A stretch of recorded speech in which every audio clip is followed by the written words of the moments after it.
Hello friends, स्वागत है आप सभी का एक बार फिर से आपके अपने यूट्यूब चैनल ट्रायम्फ एकेडमी पे हाजिर हुए हम अपनी नेक्स्ट लेक्चर वीडियो के साथ। तो इस लेक्चर पे हम कवर करने वाले हैं कुछ रिलेशंस से रिलेटेड इंपॉर्टेंट क्वेश्चन। जैसा कि आप सबको पता है कि इस लेक्चर के सीरीज़ के पार्ट 1 में हमने रिलेशंस डिस्कस किया था कि रिलेशंस होता क्या है, रेंज और डोमेन ऑफ रिलेशन क्या होता है, और साथ ही साथ इनवर्स रिलेशन क्या होते हैं ये भी हमने डिस्कस किया था अपने लास्ट वीडियो में। तो आज हम कुछ इंपॉर्टेंट क्वेश्चंस उस पूरे टॉपिक से करने वाले हैं। अगर आपने अभी तक चैनल को सब्सक्राइब नहीं किया है तो चैनल को अभी सब्सक्राइब करें ताकि आप कोई भी आने वाला इंपॉर्टेंट अपडेट टीचिंग एग्जाम से रिलेटेड और साथ ही साथ कोई इंपॉर्टेंट लेक्चर मैथमेटिक्स का मिस ना करें। तो हम स्टार्ट करते हैं अपना आज का लेक्चर आज फर्स्ट क्वेश्चन के साथ। तो फर्स्ट क्वेश्चन हमें कहता है कि आर एक रिलेशन है इस तरीके से x comma y x plus 2y is 8 be a relation on n natural numbers का सेट। तो the domain of r is, आपसे r का डोमेन पूछा है। तो देखिए n नेचुरल नंबर्स होते हैं जो कहाँ से स्टार्ट होते हैं, 1 से स्टार्ट होते हैं, 1 2 3 4 5 इस तरीके से इनफाइनाइट तक होते हैं। तो हमें बोला है x प्लस 2y इज 8। तो जब हम x की वैल्यू 1 लेते हैं तो यहाँ से देखिए y की वैल्यू क्या आ जाएगी, x प्लस 2y इज 8। तो two y is equals to 8 minus x, और y की वैल्यू हो गई 8 माइनस एक्स अपॉन 2। तो जब हम x की वैल्यू 1 लेंगे तो y की वैल्यू 7/2 होगी जो कि एक नेचुरल नंबर नहीं है। तो ये पॉसिबल नहीं है। x की वैल्यू हम 2 लेंगे तो y की वैल्यू हमारी 8 माइनस 2 6/2 यानी 3 होगी। तो एक रिलेशन हमारा होगा 2,3। ऐसे ही x की वैल्यू हम 3 लेंगे तो y की वैल्यू हमारे पास 8 माइनस 3 5/2 होगी जो कि नेचुरल नंबर नहीं है। x की वैल्यू 4 लेंगे तो y की वैल्यू 8 माइनस 4/2 यानी 2 होगी। तो एक एलिमेंट हमारे पास होगा 4,2। ऐसे ही x की वैल्यू 5 लेंगे तो 8 माइनस 5/3 यानी 3/2 यानी 3/2 हो जाएगा। तो ये नेचुरल नंबर नहीं है। x की वैल्यू 6 लेने पे ये हो जाएगा 8 माइनस 6 यानी 2, 2/2 यानी 1। अब देखिए 6 के बाद जब आप कोई भी x की वैल्यू लेते हैं, अगर ऑड वैल्यू लेते हैं तो तब तो हमारा फ्रैक्शन में आंसर आएगा, तो हमारा नेचुरल नंबर है ही नहीं। और इवन भी अगर आप लेते हो, अगर आप 8 भी लेते हो, x इज इक्वल्स टू 8, तो y की वैल्यू आपकी 8 माइनस 8 यानी 0/2 विच इज़ 0 आ जाएगी। और 8,0 एक रिलेशन होता बट 0 हमारा नेचुरल नंबर नहीं होता, तो ये भी नहीं होगी। तो टोटल जो हमारे पास तीन यहाँ पे आ रहे हैं वो है 2,3 4,2 और 6,1। अब हमसे पूछा क्या है, हमसे पूछा है डोमेन। डोमेन क्या होते हैं, एक्स कोऑर्डिनेट्स।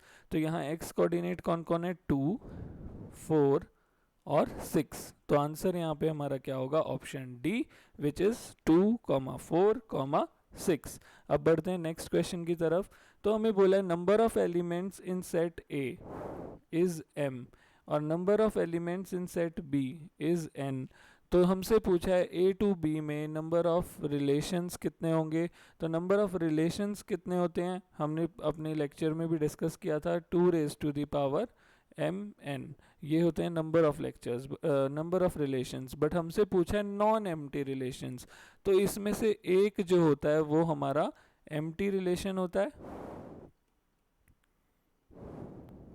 और एक यूनिवर्सल रिलेशन होता है, और जो बाकी बच गए वो हमारे यहाँ पे क्या होते हैं, नॉर्मल वाले नॉन एम्प्टी रिलेशंस। तो एम्प्टी रिलेशन सिर्फ एक है। तो number of non empty relations क्या हो गया, टोटल नंबर ऑफ रिलेशंस यानी 2 raised to the power mn minus 1। तो आंसर यहाँ पे भी ऑप्शन डी ही होगा, 2 raised to the power mn minus 1।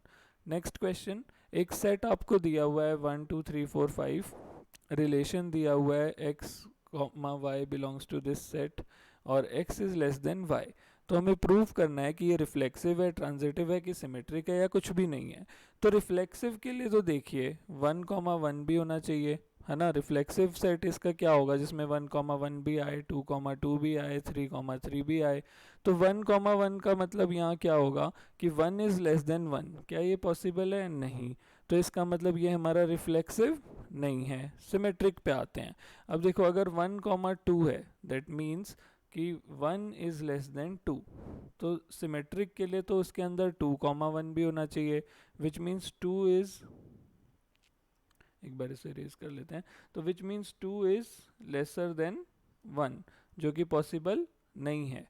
तो 2 इज लेस देन 1 तो पॉसिबल ही नहीं है, तो ये होगा नहीं इसमें। तो यानी हमारे रिलेशंस में 1,2 है बट 2,1 नहीं है, तो ये हमारा सिमेट्रिक रिलेशन भी नहीं है। अब ट्रांजिटिव पे आते हैं, तो देखिए 1,2 है, इसका मतलब क्या है, 1 इज लेस देन 2। 2,3 होगा, तो इसका मतलब क्या है, 2 इज लेस देन 3।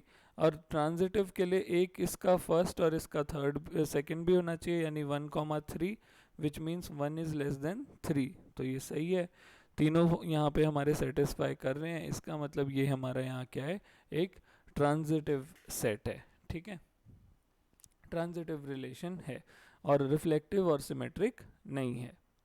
नेक्स्ट बोला है एक समुच्चय जिसमें 8 अवयव हैं, उसमें स्वतुल्य संबंध यानी रिफ्लेक्सिव रिलेशन कितने होंगे। तो ये हम लेक्चर में डिस्कस करना मिस हो गया था, तो हमने यहाँ पे ऐड कर दिया है कि नंबर ऑफ रिफ्लेक्सिव रिलेशंस कितने होते हैं।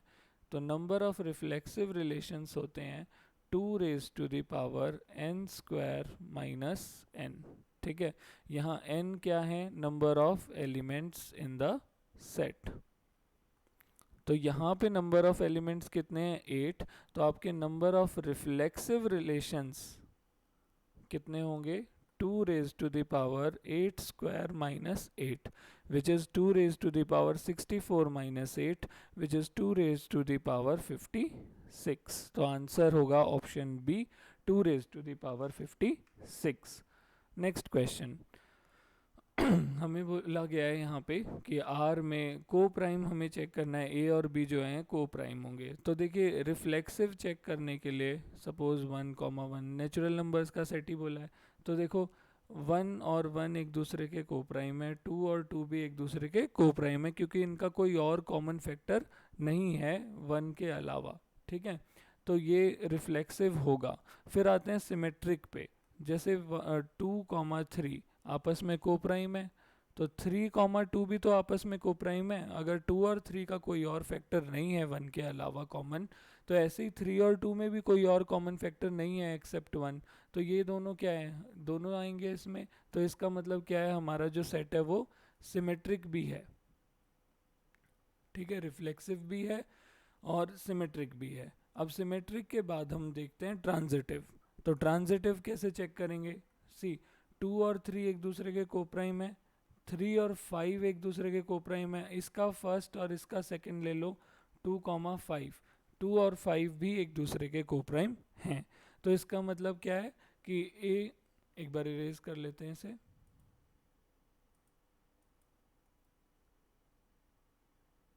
इसका मतलब है कि अगर A comma B belongs to, जो भी हमारा रिलेशन है, B comma C belongs to R, तो A comma C also belongs to R, और ये किसका क्राइटेरिया होता है, ट्रांजिटिव होने का।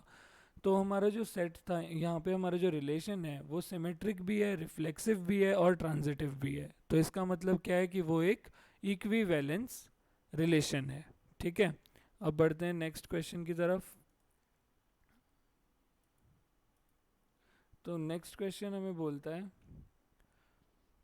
कि रिलेशन क्या है हमारे पास, x comma y belongs to natural numbers and 2x plus y is 41। तो रिफ्लेक्सिव चेक करने के लिए तो देखो नेचुरल नंबर तो 1 से ही स्टार्ट हो जाते हैं, हम 1,1 देखते हैं इसमें है कि नहीं। तो 2 टाइम्स 1 प्लस 1 कितना हो गया, 3, ना कि 41। तो ये रिफ्लेक्सिव यहाँ इससे तो नहीं हो रहा, ऐसे कोई भी नंबर हमारे को नहीं मिलेगा जिसमें कि हम अगर दोनों वैल्यू पुट करते हैं, देखो 2 times x equals to y होना चाहिए ना रिफ्लेक्सिव के लिए। तो 2 times x plus x is 41, यानी 3x is 41, x is equals to 41/3। तो ये नेचुरल नंबर हमारा नहीं आया, तो ये हमारा रिफ्लेक्सिव तो नहीं है। अब बात करते हैं सिमेट्रिक की। तो देखिए 2 टाइम्स, अगर मैं x की वैल्यू ले लूँ 5 सपोज, ठीक है, plus y is equals to 41, तो 10 और ये 41, तो y हमारा हो गया 31। ठीक है, तो 2 कॉमा 5,31 तो हमारा रिलेशन में है, ठीक है, पर 31,5 होगा, देखो ये क्या हो जाएगा 2 इंटू 31 प्लस 5, तो ये हमारा 41 नहीं है, तो ये हमारा सिमेट्रिक भी नहीं है। इसी तरीके से जब हम रिफ्लेक्सिव के लिए चेक करेंगे तो ये रिफ्लेक्सिव भी नहीं मिलेगा, तो यहाँ पे जो हमारा आंसर आएगा वो क्या आएगा, none of these. Next question, ये हम वैसे अपनी वीडियो में डिस्कस भी कर चुके हैं फर्स्ट पार्ट, आप देखते ही समझ जाओगे कि इसका आंसर यही है कि फर्स्ट पार्ट हम अपने जो लेक्चर वीडियो थी उसमें देख चुके थे कि ये हमारा इक्विवेलेंस रिलेशन होता है। तो ये क्यों होता है मैं एक बार फिर से आपको बता देता हूँ कि देखिए, अगर ए और एक और ए, इन दोनों का मॉड हमेशा बराबर ही रहेगा, तो यानी ए कॉमा ए तो हमेशा रिलेशन में रहेगा ही। अब अगर ए का मॉड और बी का मॉड बराबर है तो इसका मतलब बी का मॉड और ए का मॉड भी बराबर ही होगा, तो ये सिमेट्रिक भी है। अगर ए का मॉड बी के मॉड के बराबर है और बी का मॉड सी के मॉड के बराबर है, तो ए और सी भी आपस में इक्वल होंगे, ए का मॉड सी के मॉड के बराबर, तो यहाँ से ये हमारा ट्रांजिटिव भी होगा। और क्योंकि ये हमारा रिफ्लेक्सिव भी है, सिमेट्रिक भी है, ट्रांजिटिव भी है, ये हमारा इक्विवेलेंस रिलेशन होता है। अब हम जब यहाँ बात करते हैं तो अब यहाँ पे क्या दिक्कत होती है कि ग्रेटर देन इक्वल टू में आपका ए का मॉड अगर इस तरफ ए है तो रिफ्लेक्सिव हो गया। नाउ ए का मॉड अगर बी से ग्रेटर देन इक्वल टू ये है, फिर बी का मॉड भी greater than equal to A, equal to वाले उसके लिए तो हो सकता है, पर जितना ग्रेटर वाला पार्ट होगा वहाँ पे ये फॉलो नहीं करेगा। ट्रांजिटिव में भी सेम चीज़ हो जाएगी, यहाँ पे भी वही है, ये इधर चला जाएगा तो A is less than equals to B है, और यहाँ पे भी A is greater than equals to B है, तो ये पॉसिबल नहीं है। आपको पता है कि जो ये वाला है ये हमेशा हमारा इक्विवेलेंस होता है, और अगर आप एक बार अच्छे से पढ़ के जाएंगे तो एग्ज़ाम में भी आपको ऐसे देखते ही पता लग जाएगा कि हाँ ये तो होता है, तो आपको सॉल्व करके देखने की भी ज़रूरत नहीं पड़ेगी। नेक्स्ट क्वेश्चन हमें बोल रहा है कि a की पावर b है तो b की पावर a होनी चाहिए, तो ये वाला जो रिलेशन है हमारा, ये रिफ्लेक्सिव है नहीं है, सिमेट्रिक है नहीं है, या ट्रांजिटिव है कि नहीं है, ये हमें चेक करना है। तो हम पहले चेक कर लेते हैं, तो हम चेक करते हैं रिलेशन तभी मतलब वैल्यूज़ पॉसिबल हैं जब ये क्राइटेरिया फॉलो कर रही होती हैं, a की पावर b इज़ b की पावर a। तो सबसे पहले तो रिफ्लेक्सिव चेक करते हैं, तो 2,2 के लिए ये रिफ्लेक्सिव है। देखिए 2 की पावर 2 इज़ 2 की पावर 2, दोनों तरफ सेम रहेगा, तो हर कोई भी एलिमेंट बल्कि आप यहाँ लोगे, अगर दोनों 1,1 लेते हो या 2,2 ले रहे हो तो ये यहाँ पे इनके लिए हो रहा है, बट 3,3 लोगे तो भी होगा, तो यानी रिफ्लेक्सिव तो ये आपका है। अब हम सिमेट्रिक चेक करते हैं, तो सिमेट्रिक चेक करने के लिए हमने a की वैल्यू को 2 लिया और b की वैल्यू मतलब a की वैल्यू 2 के लिए क्या कोई ऐसी b की वैल्यू है जहाँ पे ये पॉसिबल हो सकता है। तो देखो अगर 2 की पावर b इज़ b की पावर 2, ये कंडीशन फॉलो करने के लिए कोई b की वैल्यू होनी चाहिए, तो वो b की वैल्यू है यहाँ पे 4। 2 की पावर 4 और 4 की पावर 2 सेम होता है, ठीक है। ऐसे ही आपको 3 की power b equals to b की पावर 3 के लिए भी एक वैल्यू कहीं ना कहीं इसमें मिल जाएगी, क्योंकि ये आपके इंटीजर्स एंड पॉजिटिव इंटीजर्स का सेट है। तो इस तरीके से ये जो है हमारा 2,4 अगर सेट में है रिलेशन में है तो 4,2 भी है, तो ये आपका रिफ्लेक्सिव भी हो जाएगा। फिर इसके बाद हम बात करते हैं ट्रांजिटिव की, तो ट्रांजिटिव के लिए देखिए a की वैल्यू 2 ले लो, b की वैल्यू 4 और c की वैल्यू फिर से 2 ले लो। तो देखो 2 की पावर 4 तो 4 की पावर 2 के बराबर हो गया। ऐसे ही यहाँ पे देखो 4 की पावर 2 2 की पावर 4 के बराबर हो गया, और यहाँ पे देखो 2 की पावर 4 और यहाँ पे 2 की पावर 4 है, तो ये भी बराबर हो गए। तो आपका यहाँ पे जब हम ले रहे हैं a और b, एक बार इसे इरेज कर लेते हैं। ट्रांजिटिव के लिए देखिए a की वैल्यू अगर मैं लेता हूँ 2 और b की वैल्यू लेता हूँ 4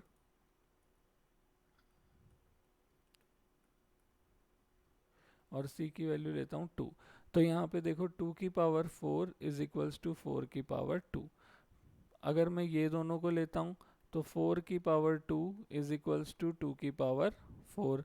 और अगर मैं ए सी लेता हूँ, इसका मतलब क्या है कि 2,4 रिलेशन में है, इसका मतलब क्या है 4,2 भी है। अब अगर मैं ए सी लेता हूँ तो 2 की पावर 2 इज़ 2 की पावर 2, तो 2,2 भी रिलेशन में है, तो ये ट्रांजिटिव भी है। तो ये हमारा कैसा रिलेशन है, ये हमारा एक इक्विवेलेंस रिलेशन हो गया, क्योंकि ये हमारा क्या है, रिफ्लेक्सिव भी है, सिमेट्रिक भी है और ट्रांजिटिव भी है। नेक्स्ट क्वेश्चन, हमें बोला है x minus y plus root two, जो है x minus y plus root two, ये हमेशा इरेशनल होना चाहिए x और y की किन्हीं वैल्यूज़ के लिए। For real numbers x y की वैल्यू रियल वैल्यूज़ हैं। तो देखिए जब हम बात करते हैं रिफ्लेक्सिव की, तो x और y अगर इक्वल होते हैं तो देखो x minus y plus root two है, और अगर ये दोनों इक्वल हैं तो ये कैंसिल आउट हो जाएंगे, वैल्यू हमेशा रूट टू आएगी। For any value of x and y the final output will be an irrational number, ठीक है, रूट टू जो कि इरेशनल होता है। तो इसका मतलब ये हमारा कैसा है, रिफ्लेक्सिव तो है, ठीक है। अब हम बात करते हैं सिमेट्रिक। तो सिमेट्रिक के लिए देखो, अगर मैं x की वैल्यू ले लूँ रूट टू और y की वैल्यू ले लूँ सपोज 1, ठीक है, तो यहाँ पे पुट करके देखो root two minus one plus root two, तो वैल्यू क्या आई, 2√2 - 1, जो कि इरेशनल वैल्यू है। तो इसका मतलब रिलेशन में √2, 1 होगा, ठीक है। तो √2, 1 अगर रिलेशन में है तो उसको सिमेट्रिक होने के लिए 1, √2 भी रिलेशन में होना चाहिए। तो हम चेक करते हैं 1, √2 रिलेशन में हो सकता है क्या, 1 minus root two plus root two से रूट टू कैंसिल आउट, 1 बच गया जो कि रेशनल है। तो हमारा 1, √2 तो है ही नहीं रिलेशन में, तो इसका मतलब इसका जो दूसरा पेयर है सिमेट्रिक होने के लिए वो है ही नहीं, तो ये सिमेट्रिक भी नहीं है, ठीक है। और अगर हम बात करते हैं ट्रांजिटिव की, तो ट्रांजिटिव के लिए भी सेम सिचुएशन हमारे पास आ जाएगी। तो ट्रांजिटिव भी ये नहीं होगा, तो इसका आंसर हमारे पास होगा ओनली रिफ्लेक्सिव। वैसे भी आपको यहाँ पे दिख रहा है कि यहाँ कोई ऐसा ऑप्शन नहीं है कि दो हैं इनमें से, कि रिफ्लेक्सिव और सिमेट्रिक है, या सिमेट्रिक और ट्रांजिटिव है, या ट्रांजिटिव और रिफ्लेक्टिव है। और इक्विवेलेंट पूछा है, तो वो जब हमें पता लग गया कि सिमेट्रिक नहीं है तो इक्विवेलेंट तो है ही नहीं, और रिफ्लेक्सिव हमें पहले ही मिल गया था कि है, तो इसका मतलब आंसर हमारा यहाँ रिफ्लेक्सिव ही है। तो हमें देखने की भी ज़रूरत नहीं थी कि ये ट्रांजिटिव है कि नहीं है। एग्ज़ाम में हमें टाइम भी बचाना होता है साथ साथ, तो इसीलिए हमें थोड़ा स्मार्टली काम करने की ज़रूरत होती है। तो द रिलेशन 1, 1, 2, और 3, 3 आपको दिया हुआ है ऑन सेट ए 1, 2, 3। तो पूछा है ये रिफ्लेक्सिव, सिमेट्रिक और ट्रांजिटिव हैं कि नहीं। तो पहले तो हम चेक करते हैं रिफ्लेक्सिव। तो 1, 1 भी है, 2, 2 भी है और 3, 3 भी है, तो डेफिनेटली ये रिफ्लेक्सिव हैं। इसके बाद हम बात करते हैं सिमेट्रिक की। तो 1, 1 का सिमेट्रिक दूसरा पेयर 1, 1 ही होगा, 2, 2 का 2, 2 ही होगा, और 3, 3 का 3, 3 होगा, और इन्हें दो बार लिखने की ज़रूरत नहीं होती है, तो ये हमारे रिलेशन में ऑलरेडी हैं, तो ये हमारा सिमेट्रिक भी है। अब बात करते हैं ट्रांजिटिव की। तो 1, 1 अगेन 1, 1, ठीक है, और यहाँ ए सी होना चाहिए, तो फिर से 1, 1, तो ये तीन पेयर इसमें हैं, तो ये ट्रांजिटिव होता है। तो और हमें क्योंकि इन्हें दोबारा रिपीट करके लिखने की ज़रूरत नहीं होती है, तो एक ही बार रिलेशन में हम इसे दिखाएंगे, तो ये भी हमारे रिलेशन में है, तो ये हमारा ट्रांजिटिव भी है, ठीक है। तो ये हमारा रिफ्लेक्टिव, ट्रांजिटिव, सिमेट्रिक सब कुछ है, तो इसका मतलब ये कैसा है, ये एक इक्विवेलेंस रिलेशन है। Next question, if x and y be two sets, then x and y have n elements in common. x और y में n एलिमेंट्स कॉमन है, तो x के प्रोडक्ट y के साथ और y का प्रोडक्ट x में कितने एलिमेंट्स कॉमन होंगे। तो देखो n एलिमेंट्स अगर दोनों में कॉमन है, ठीक है, तो जब इसके ये n एलिमेंट्स इसके इन n एलिमेंट्स के साथ सपोज कॉमन वाले हैं x y z, ऐसे इसमें भी x y z कॉमन है, तो ये क्या बनाएंगे, x, x, x, y, x, z, ऐसे सो ऑन, जब हम x को y से मल्टीप्लाई करेंगे। और जब हम y को x से मल्टीप्लाई करेंगे तो भी यही होगा कि पहले x इन सब के साथ मल्टीप्लाई होगा, फिर y इन सब के साथ मल्टीप्लाई होगा। तो नंबर ऑफ एलिमेंट्स कितने हैं, देखो n एलिमेंट्स हैं कॉमन, और वो किन एलिमेंट्स के साथ कंबाइन हो रहे हैं, और n एलिमेंट्स के साथ, जो कि इक्वल आउटपुट हमें देंगे। तो हमारा आंसर क्या होगा, n into n, n square, ठीक है। हम इसे सिंपली ऐसे भी कर सकते थे कि अगर हम x और y दो सेट यहाँ पे ले लें, जैसे 1 2 और y ले लिया हमने 1 2 3, नंबर ऑफ कॉमन एलिमेंट्स यहाँ n कितने 2, ठीक है। तो जब हमने x y का प्रोडक्ट लिया तो ये आया 1 1 1 2 1 3, ऐसे 2 1 2 2 2 3, और जब हम y x का प्रोडक्ट करेंगे तो भी यही आएगा 1 1 1 2 2 1 2 2 3 1 और 3 2। तो इनमें से कॉमन देखो कितने हैं, 1 2 3 और 4। तो 4 कॉमन आए हैं, तो ये हमारा 2 का स्क्वायर भी आप इसे बोल सकते हो, और इसे 2 टाइम्स 2 भी यहाँ पे आप बोल सकते थे। तो n स्क्वायर और 2n दो बन रहे थे, इसीलिए मैंने आपको उस तरीके से समझाया, ठीक है। क्योंकि नंबर ऑफ एलिमेंट्स अगर आप ज़्यादा लेते हो तो शायद फिर आपको डायरेक्टली n स्क्वायर यहाँ पे मिल जाएगा, बट आप ये याद भी रख सकते हो कि इसका आंसर क्या होता है, n square b। Next, three relation A B, the relation A and A B इस सेट पे हमें ए बी सी पे दिया हुआ है और पूछा है ये किस तरीके के रिलेशन है। तो रिफ्लेक्सिव होने के लिए इसके अंदर बी कॉमा बी का होना भी ज़रूरी था, जो कि नहीं है, तो ये रिफ्लेक्सिव नहीं है, ना ही इसमें सी कॉमा सी है। फिर हम बात करते हैं सिमेट्रिक की, तो ए कॉमा ए, ये तो सिमेट्रिक हो गया क्योंकि इसका जो दूसरा पेयर है सिमेट्रिक वाला वो भी ए कॉमा ए ही होगा। ए कॉमा बी को सिमेट्रिक होने के लिए बी कॉमा ए की भी ज़रूरत थी, जो इसमें नहीं है, तो ये सिमेट्रिक भी नहीं है। फिर हम बात करते हैं ट्रांजिटिव की, तो ए कॉमा ए, फिर इसका सेकेंड पार्ट से स्टार्ट होने वाला ए कॉमा बी जो हमारे पास है, फिर इसका फर्स्ट और इसका थर्ड ए कॉमा बी, तो ये तीन हमारे पास ट्रांजिटिव होने के लिए होने चाहिए, और ये हमारे पास हैं। ये दो बार आ गया सेम ही एलिमेंट और ये है, तो ये हमारा ट्रांजिटिव है, ठीक है, पर बाकी कुछ नहीं है। तो आंसर क्या है, सिर्फ और सिर्फ ट्रांजिटिव, ठीक है। Next, x is less than equals to y integers के लिए रिफ्लेक्सिव है, ट्रांजिटिव है कि सिमेट्रिक है या क्या है, इस तरीके से हमें बताना है यहाँ पे। तो देखो, अगर मैं कोई भी एलिमेंट लूँ, 1 कॉमा 1 ही ले लिया, 2 कॉमा 2 ही ले लिया, तो ये तो हर जगह सेटिस्फाई करेगा। 2 is less than equals to 2, 3 is less than equals to 3, तो यानी ये हमारा रिफ्लेक्सिव है, ठीक है। अब बात करते हैं सिमेट्रिक की, ठीक है। तो अगर मैं ले रहा हूँ 2 is less than equals to 3, तो ये तो सही है, पर 3 is less than equals to 2 हो पाएगा, नहीं हो पाएगा। तो इसका मतलब क्या है कि ये हमारा सिमेट्रिक नहीं है, ठीक है। अब उसके बाद हम ट्रांजिटिव की बात कर लेते हैं। तो ट्रांजिटिव के लिए देखो, 2 is less than equals to 3, तो 2 कॉमा 3 हमारे रिलेशन में आएगा। 3 is less than equals to 4, तो 3 कॉमा 4 भी हमारे रिलेशन में आएगा। क्या 4 is less than equal, sorry, तो इसका फर्स्ट और इसका लास्ट लेते हैं, तो 2 is less than equals to 4, तो ये भी हमारे रिलेशन में आएगा।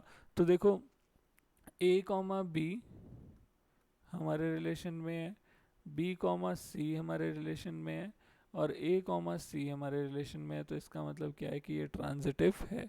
तो देखो, ये रिफ्लेक्सिव है, ट्रांजिटिव है, बट ये सिमेट्रिक नहीं है। Option A will be correct answer. Next, in order to define an equivalence relation क्या क्या होना चाहिए। तो इक्विवेलेंस के लिए रिफ्लेक्सिव होना चाहिए, सिमेट्रिक होना चाहिए और ट्रांजिटिव होना चाहिए, एंटी सिमेट्रिक नहीं होना चाहिए। तो आंसर यहाँ पे सी हो गया, it should not be anti symmetric. Next question, ये हमें रिलेशन दिए हुए हैं, ये सेट ए पे दिया हुआ है, हमसे पूछा है कि ये रिफ्लेक्सिव ट्रांजिटिव सिमेट्रिक है कि नहीं। तो देखो, रिफ्लेक्सिव होने के लिए इसके अंदर 2 कॉमा 2 भी होना चाहिए था, 3 कॉमा 3 भी होना चाहिए था, और 4 कॉमा 4 भी होना चाहिए था, जो यहाँ पे नहीं है।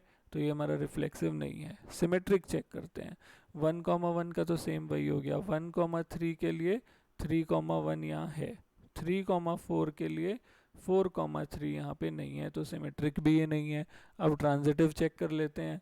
तो देखो, 1 कॉमा 1 है, फिर ये 1 से स्टार्ट होने वाला 1 कॉमा 3 है, फिर 1 कॉमा 3, एक और थर्ड पेयर भी इसका 1 कॉमा 3 बनेगा, या तो ट्रांजिटिव हो गया।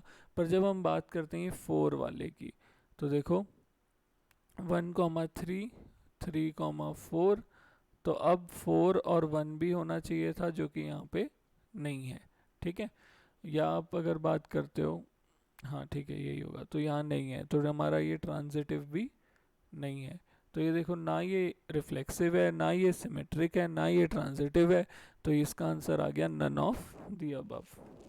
Next, number of reflexive relations मैंने अभी आपको बताया 2 times n square minus n होता है। तो यहाँ पे n की वैल्यू कितनी है 4, तो 2 टाइम्स 4 स्क्वायर माइनस 4 यानी 2 times 16 minus 4 which is 2 times 12, 2 raise to the power 12। तो आंसर क्या हो गया C, 2 raise to the power 12।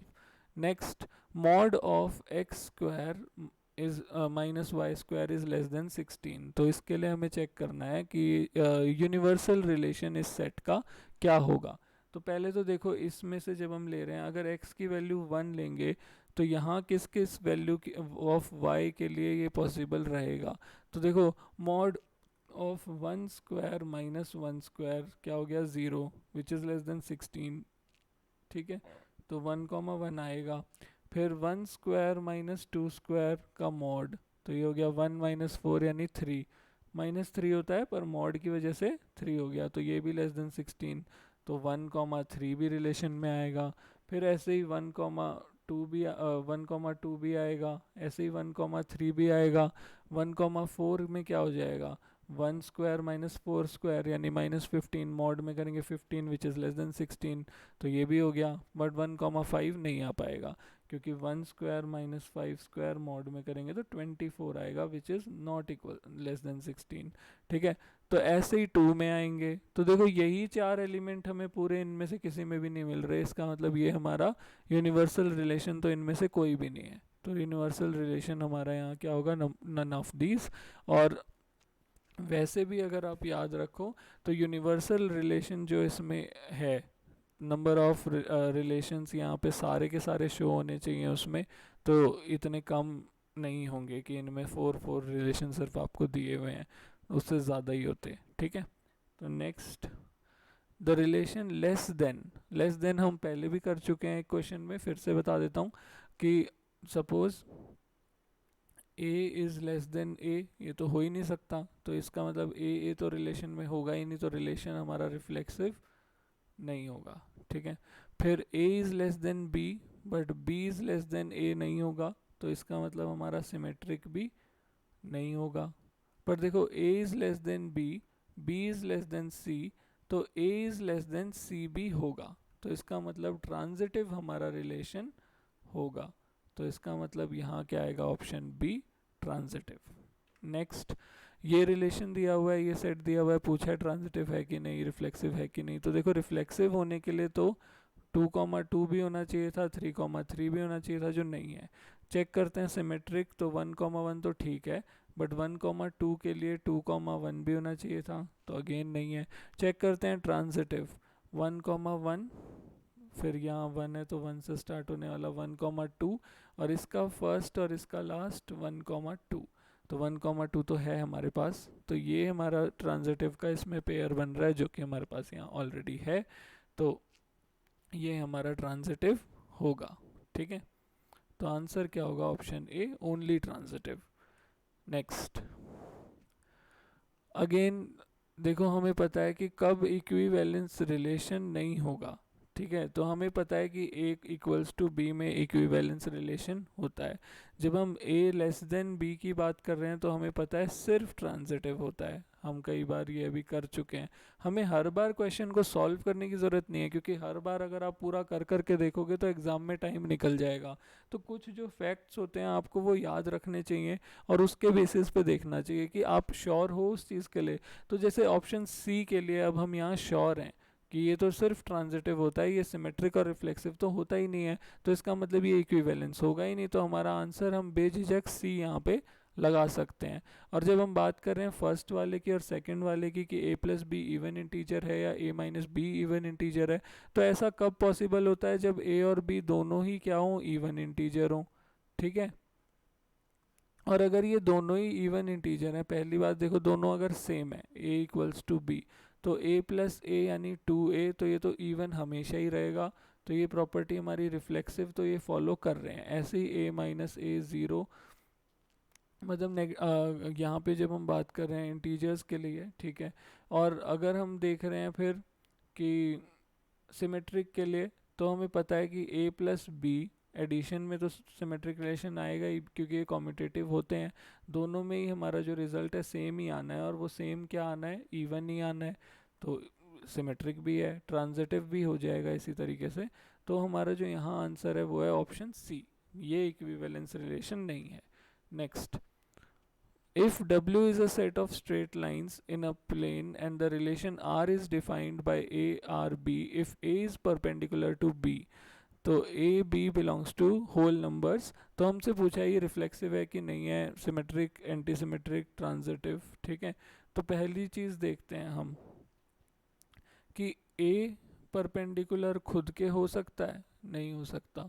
तो इसका मतलब क्या है, ये रिफ्लेक्सिव नहीं है। नेक्स्ट आते हैं, ए बी के परपेंडिकुलर है तो बी ए के परपेंडिकुलर है, ये हो सकता है। तो इसका मतलब क्या है, सिमेट्रिक है। ए बी के परपेंडिकुलर है और बी सी के परपेंडिकुलर है, तो क्या ए और सी एक दूसरे के परपेंडिकुलर होंगे, नहीं होंगे। देखो कैसे, ये लाइन ए थी, ये लाइन बी है, ये दोनों एक दूसरे के परपेंडिकुलर हैं। फिर ये लाइन हमारी बी है, ये लाइन सी है, ये दोनों एक दूसरे के परपेंडिकुलर हैं। तो ए और सी एक दूसरे के क्या है, पैरेलल, ना कि परपेंडिकुलर। तो ये ट्रांजिटिव भी नहीं है। तो आंसर हमारा क्या होगा, आर इज सिमेट्रिक। ठीक है। नेक्स्ट, ए 1,2,2,3 रिलेशन दिया हुआ है सेट, इसमें पूछा है number of elements of S product with S, जो कि यहाँ इस रिलेशन आर में हमें नहीं दिए गए हैं। ठीक है, कितने और ऐड करने पड़ेंगे। तो देखो एस है हमारा 1,2,3, तो एस क्रॉस एस हमारा क्या हो जाएगा, 1,1, 1,2, 1,3, ऐसे ही 2,1, 2,2, 2,3, ऐसे ही 3,1, 3,2, 3,3। तो ये हो गया एस, एस क्रॉस एस। तो अब इसमें से कौन कौन से ऊपर दिए हुए हैं, 1,2 दिया हुआ है, 2,3 दिया हुआ है, कितने बच गए, 1, 2, 3, 4, 5, 6, 7, 7 हमें ऐड करने पड़ेंगे। तो answer is option B, 7। Next question, the relation S in the set R of real numbers defined by S is इतना और A is less than equals to B का क्यूब। तो ये हमारा रिफ्लेक्सिव, सिमेट्रिक और ये सब है कि नहीं, ये हमें चेक करके बताना है। तो हम चेक कर लेते हैं कि 1 is less than equals to 1 का क्यूब, तो पॉसिबल है। ऐसे ही 2 is less than equals to 2 का क्यूब, पॉसिबल है। पर ये सिर्फ अगर हमें नेचुरल नंबर या होल नंबर पे बोला होता तब तो समझ आता, पर हमें रियल नंबर पे बोला है, तो हमें हर चीज़ चेक करनी है। अब रियल नंबर पे देखो, अगर मैं ले लूँ 2 रेज टू द पावर 1/3, ठीक है, तो 2 raise to the power 1/3 is less than equals to 2 raise to the power 1/3 का क्यूब। तो 2 raise to the power 1/3 is less than equals to 2 आ गया। चलो यहाँ पे भी ये फॉलो कर रहा है, पर अगर हमें दिया हो कि हमें दिया हो -2 सपोज, ठीक है, क्योंकि -2 भी तो रियल नंबर्स में आता है। तो -2 is less than equals to -2 का क्यूब नहीं है। तो सारे के सारे एलिमेंट्स के तो यहाँ पे हमें ये a, नहीं मिल रहे सारे हमारे रियल नंबर्स के। तो इसका मतलब क्या है कि ये हमारा रिफ्लेक्सिव नहीं है।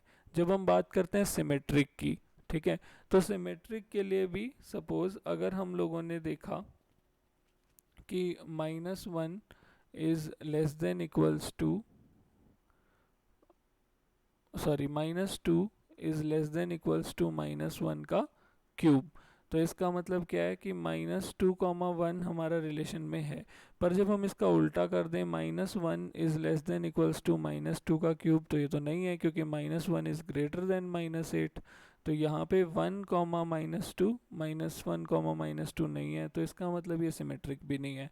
अब हम चेक करते हैं ट्रांजिटिव के लिए। सबसे कंफ्यूजिंग यहाँ पे ट्रांजिटिव होता है, तो हम एक ईजी से तरीके से इसको देख लेते हैं कि हमें बोला है a is less than equals to b का क्यूब। इसका मतलब क्या है कि a की power 1/3 is less than equals to b।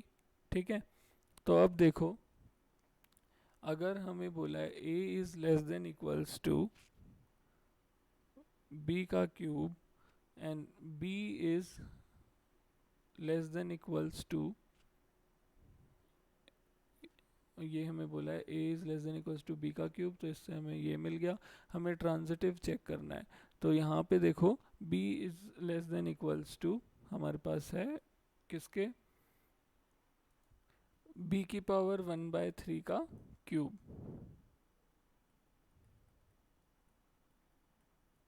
ठीक है, तो अब ज़रूरी थोड़ी है कि हमारा जो a है और b की पावर 1/3 का क्यूब है, ये स्टेटमेंट फॉलो हो हर जगह। जैसे हम चेक करते हैं, देखो 2a की जगह मैं 4 ले लेता हूँ और b की जगह पे मैं 2 ले लेता हूँ, तो 4 is less than equals to 2 का क्यूब, तो इसका मतलब 4, 2 हमारे रिलेशन में है।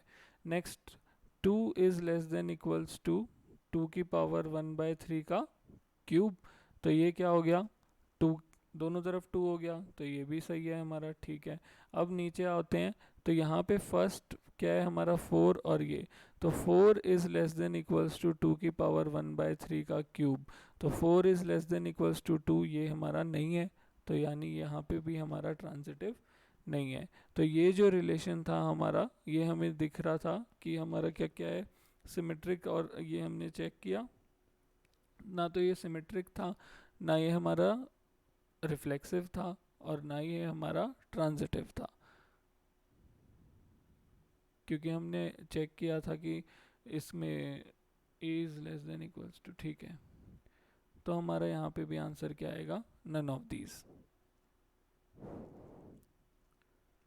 तो आज के लिए इतने ही क्वेश्चंस थे। नेक्स्ट क्वेश्चंस अपनी नेक्स्ट वीडियो में ट्राई करते हैं और फंक्शंस हम स्टार्ट करते हैं। और अगर आपको हमारी वीडियोस पसंद आती हैं तो वीडियोस को लाइक और शेयर ज़रूर करें, कमेंट्स करके हमें अपने रिव्यूज़ दें, और चैनल को अगर आपने सब्सक्राइब नहीं किया है तो चैनल को अभी सब्सक्राइब करें। आपका एक सब्सक्रिप्शन भी हमें मोटिवेट करता है कि हम इसी तरीके से आपके लिए और वीडियोज़ लाते रहें और इसी तरीके से लेक्चर्स कंटिन्यू करते रहें।